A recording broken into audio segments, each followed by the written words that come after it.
yuck.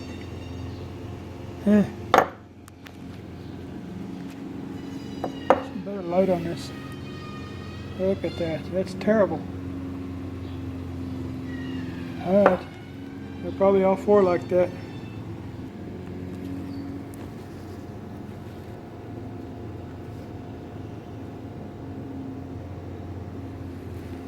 Yeah.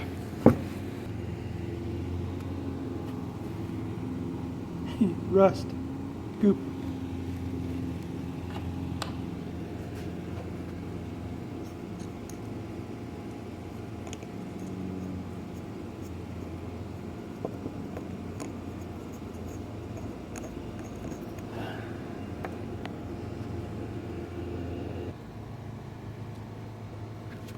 Okay. Should I remember where this goes? Up here. Up there on carburetor number. About the same. Plugged up. Horrible, horrible. Look at that.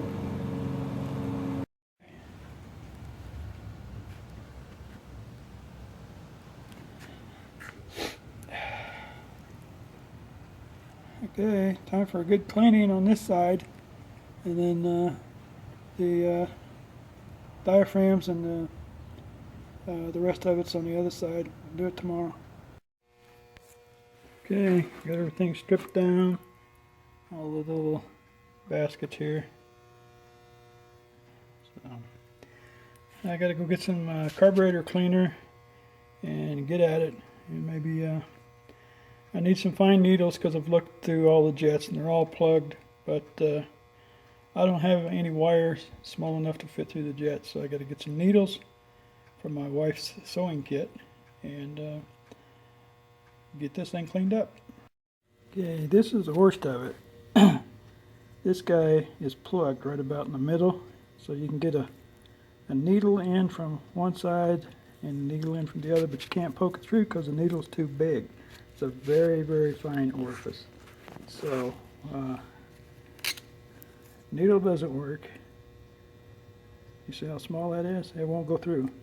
This wire will not go through. So I found some very, very fine copper wire in my junk box. It goes through. So I can clean that crap out of there. Well, we need to make sure we get all this crap out of there because, you know, even though it's clean on the surface, there's some crud deep in the little crevices and stuff. And when this bowl gets full of gasoline, it'll probably dissolve a lot of that. And it'll break off and get stuck in the jet. So this has got to be pristine because this is where your fuel goes. I don't know if you can see it or not. But yeah, you can see the little ripples in the chemical. That's Berryman's chem tool, and I don't know what it's doing, but it's looks like it's dissolving the crap that's on those carburetor jets. And I'll let that set for an hour and see if it's a little easier to get the stuff off. Okay, that there is the needle seat. And you can see there's a little bit of crud down in there. I don't know if the lighting is right enough, but I can see some with my eyes.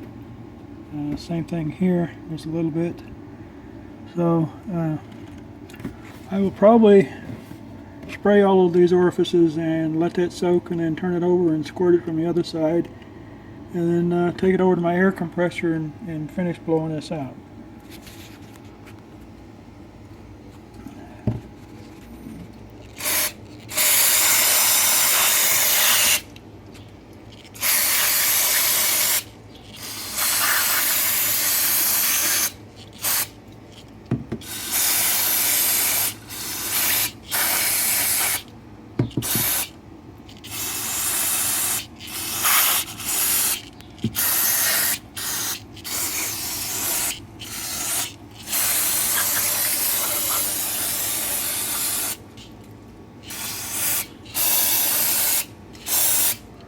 You see that? Yes.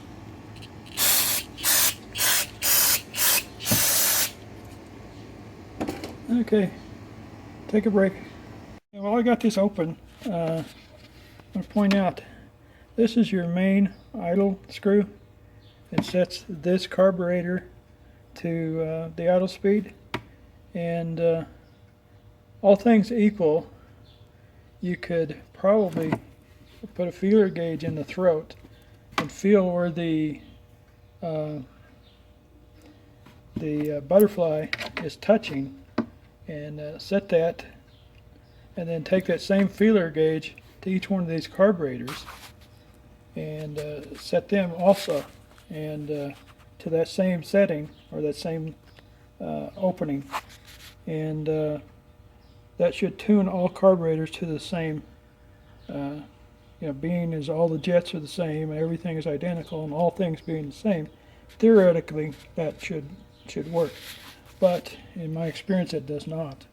There's usually one carburetor is working a little harder than all the others, and others are slacking off. So what you do is you set the main idle with this, and you tweak each one of the other carburetors. There's one over here, and okay, this guy has been soaking for an hour, and look what came out. I'm going to clean that and run it back through, and I think the carburetor is pretty much clean, but I'm going to try one more time to make sure. This is what I got from straining the cleaning solution, which is a lot of the bigger particles. There's still a lot of really fine particles in that fluid, so this is the major part. This is what came out of those carburetors while it was soaking. And this is the carburetor jets after soaking. Look at that. Look how much dirt it got off. Of concern to me is this spring right here. I found that laying on the motorcycle after I pulled the carburetors out, and I don't know where it goes. Now this little guy, this little spring there, I know where it goes. It goes on the underside of the idle adjustment for the 3 carburetors that run off of the reference carburetor. So I know where to put it back. But this one here, that worries me. I got to go get the manual and find out where it goes.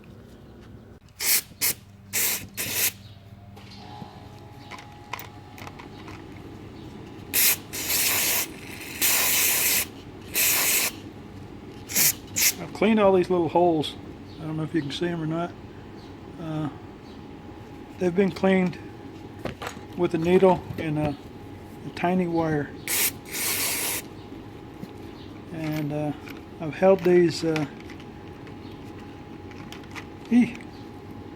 to the light, and you can actually see through from here to the other side, so there's no problem there. You know what? This stuff is eating my rubber gloves, so it's a good idea to have rubber gloves. But I think I need to change these right now.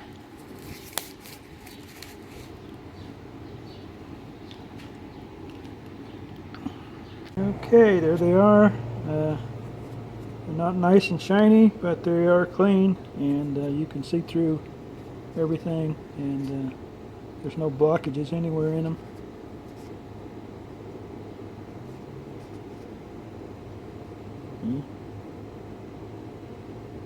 Yeah, that one needs a little more.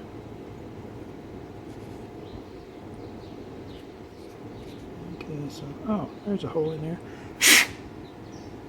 There's just a little bit of liquid still stuck in the hole, so it's clean, and all these are clean through. So anyhow, I can put it all back together, and cross your fingers.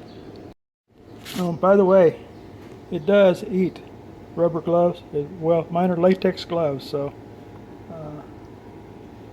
you can see my hands nice and red. I had to rush in and clean my hands because that chem tool is a strong solvent.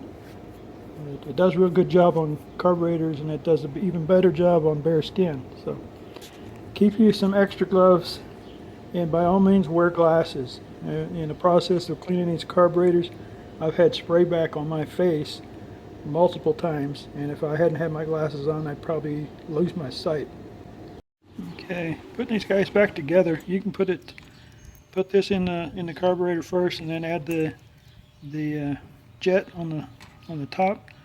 But by all means, don't forget to tighten this, because this is hanging down into the bowl, and vibration will eventually unscrew this, and your carburetor or your motorcycle will be running really ragged, and you tear down the carbs, and you'll find this piece laying in the bottom of the bowl. So make sure that this is nice and snug once you get everything in there. Yeah, this gasket, it looks in pretty good shape. I mean, it's not new, but I think with a sponge and a little rubbing, I can reuse this, especially if I put a little gasket material, silicone on it just before I reassemble it. I think this set of carburetors has been rebuilt once before, because everything in it looks like it's not very old, other than the fact that it's been sitting with water in the carbs for 10 years. I think I'm going to reuse these and not order new ones. Okay, this is what I'm going to be using just as a backup for the gasket that I got installed. It's called Ultra Black gasket material, or silicone gasket maker. Overnight's probably good enough.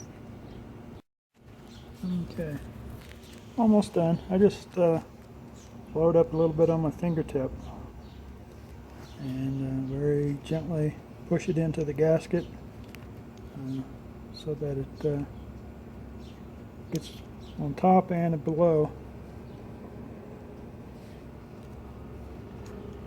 And then I go back when I'm done and clean this up. All the stuff, the overflow and the, okay, but anyhow, they say let this sit for a little while, then apply it, torque it down finger tight, and then wait overnight, and then finish it off. Okay, already set the needle down in there. Hopefully I can manage this. No, yeah, there we go. Now I picked up the needle, and here's the pin for it. And that piece is going to bite me.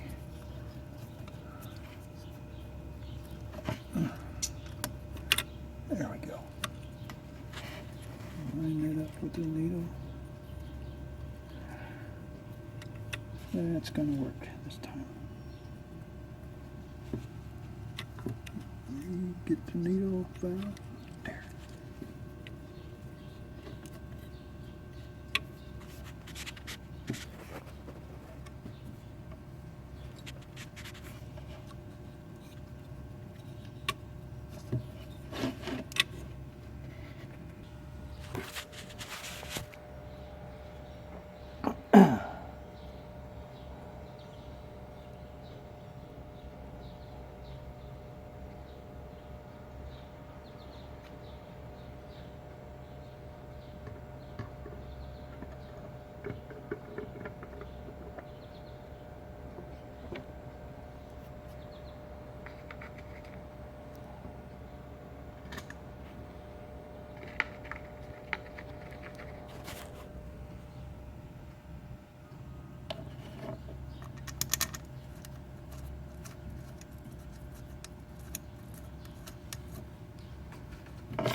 Okay, I lost track of my Phillips screwdriver.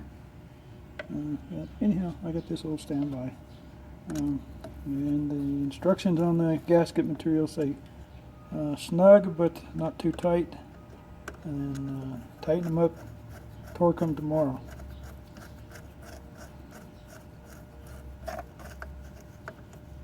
And that's tight.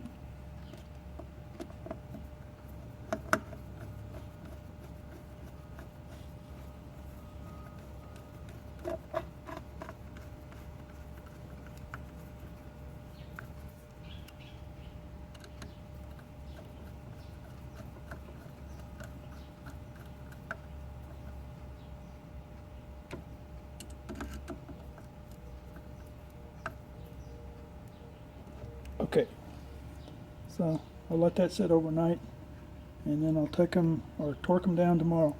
I'm going to finish these other three. That guy back in there.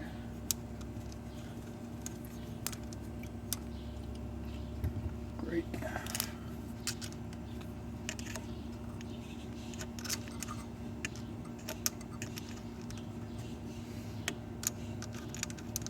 Yeah. Where's my magnetic screwdriver? Oh, that was easy.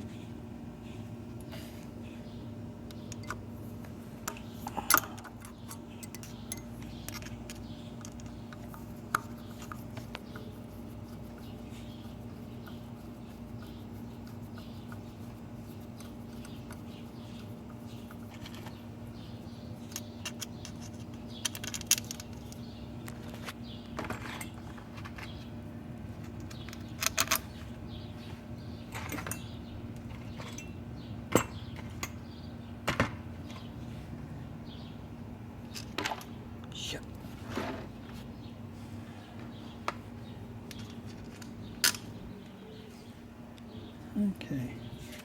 Yep, there you go, all four of them. Okay.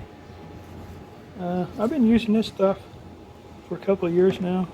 I bought a small tube of it just for a short project. I don't even remember what it was.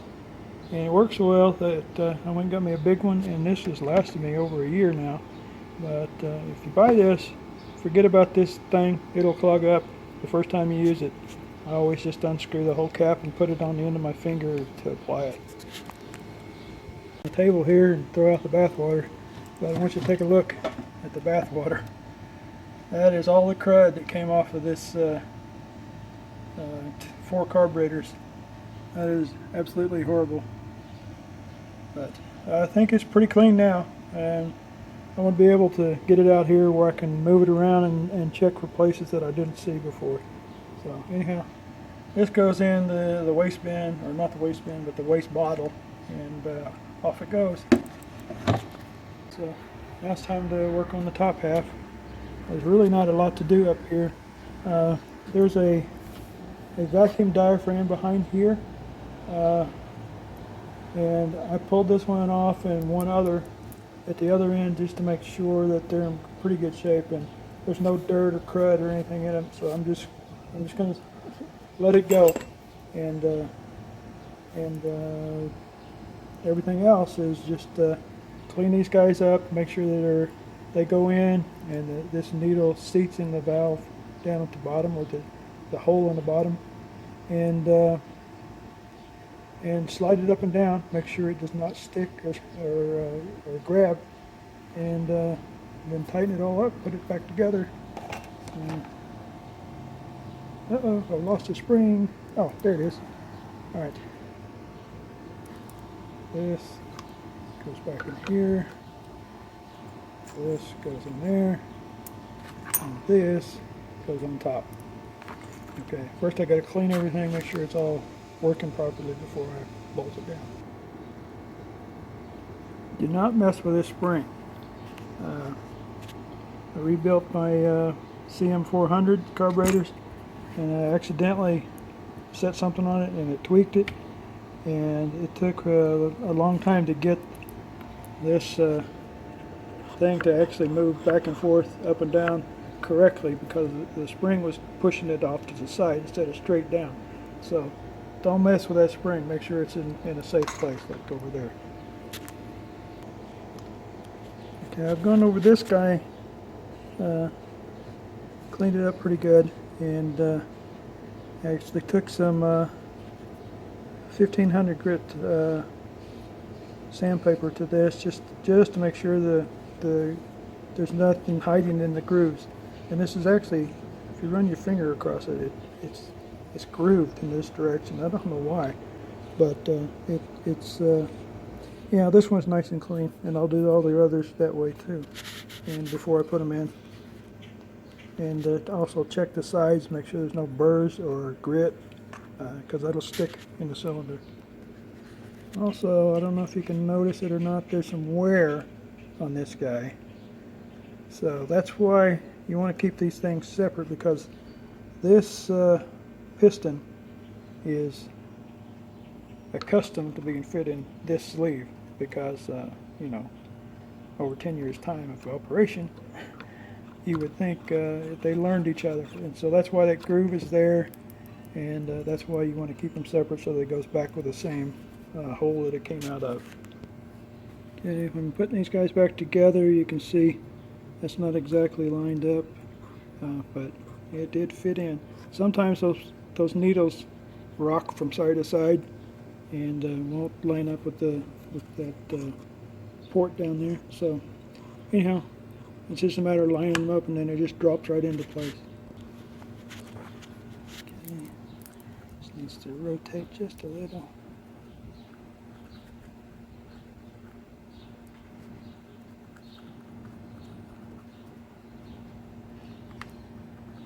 Okay, don't need any gasket material on this. It's a pretty good seal once this cover goes on there.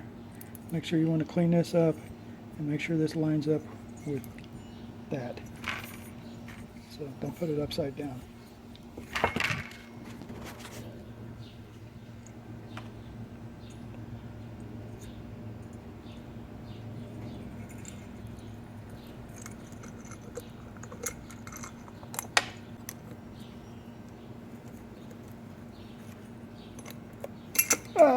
Alright, gotta put the phone down. One thing that I forgot to note was when you flip this carburetor over, you have to swap these two baskets to make sure the parts that go here belong with that basket. Fun part number 2 is well, before you get this thing all the way installed, is you have to reinstall the throttle cables and the choke, which don't want to go on until it's about halfway in. So you can't see squat down in there, but you can see this, and you can see the throttle pulley right here. You've got to open the throttle and get that end into the pulley. So that's what I'm going to try to do now, and that's probably going to take me 10 minutes. But there they are. Got them in the slots, both of them, and I'll put this in then after I get the carburetors a little bit further in, because I don't have enough slack to actually mount this and do that at the same time. So do this first and then this. And go ahead and do the choke while you're at it before you slide it back in. Okay, got the choke hooked up, and the throttle cables are working now. So, time for the big squeeze. Yeah, this is my 3rd time doing this, and you can see things don't line up naturally in here. They don't just pop right in. I'm going to try to put the front ones in first. You can see that boot back there. I think I can push that in from the top, and then I'm going to have to put some pressure to push down in the back, and hopefully with a little lubricant this will all pop back in. But this is my 3rd time on 3 different motorcycles, and it has never been easy. Okay, I've put this strap over the top of the carburetors directly in line with the boot in the throat of the carburetor, hoping that just a little bit of ratcheting on this will pull it right in.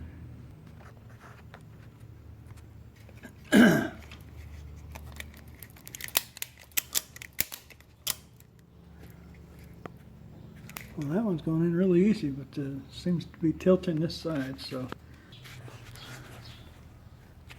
let's see. I believe that one's all the way in. Now I got to go to the other side and do the same. I think I'll move the ratchet over to that side. Well, I ended up destroying this boot. I got the other 3 carburetors lined up and it's in place, but this one just refused to go in and refused to line up. And every time I tried to torque it down and push it in, either the carburetor would bite into this edge, or the flange that comes out of the head, the intake port, would bite into it. So it ended up cracking it, so I went ahead and cut it the rest of the way. Now I got it in there, and I've got this newfangled silicone self-fusing tape, and it's not sticky at all, but when you pull it tight and wrap it around itself, it sticks to itself quite well. And well,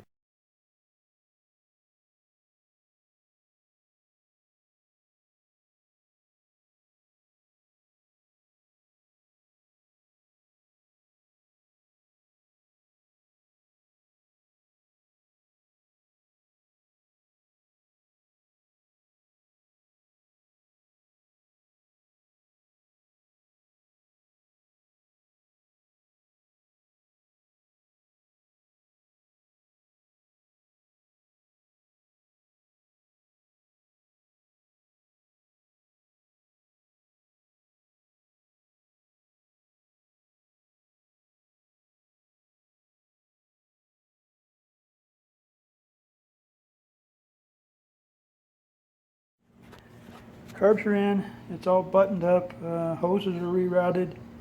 I did find something missing, or my son found something missing. There's a vacuum canister that goes to these 2 pipes. Evidently somebody removed it, but anyhow, it shouldn't make that much different, but I need to go buy one from salvage. And then I'm using my gas tank. And what else? It was a bitch. You get in there and get everything seated. The biggest problem was I could get 3 of the carburetors seated, but the 4th one wanted to bite into the boot. It just wouldn't line up properly or enough to slip into the boot. It wanted to bite into the boot. I ended up cracking the boot, and I ended up replacing the boot with the stuff called silicone self-fusing tape. And it's really weird. It's high heat resistant, and it's not sticky. It's kind of tacky, but you can wrap it around the where the boot should be. And I don't know if you can see it down in there or not. I got 2 ring clamps around it. But once you get it wrapped around, you just pull it tight and it'll stick to itself. And so I put 3 layers of that on there, and using a seam in a different place so that there is no continuous seam. So that should hold. So here we go, the acid test. This thing hasn't been started in probably 10 years, so lights, little choke, I guess. No shit.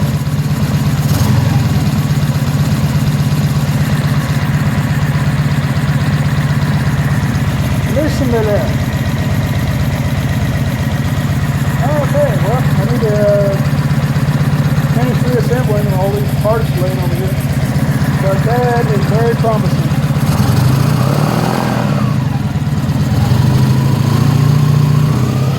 Happy boy.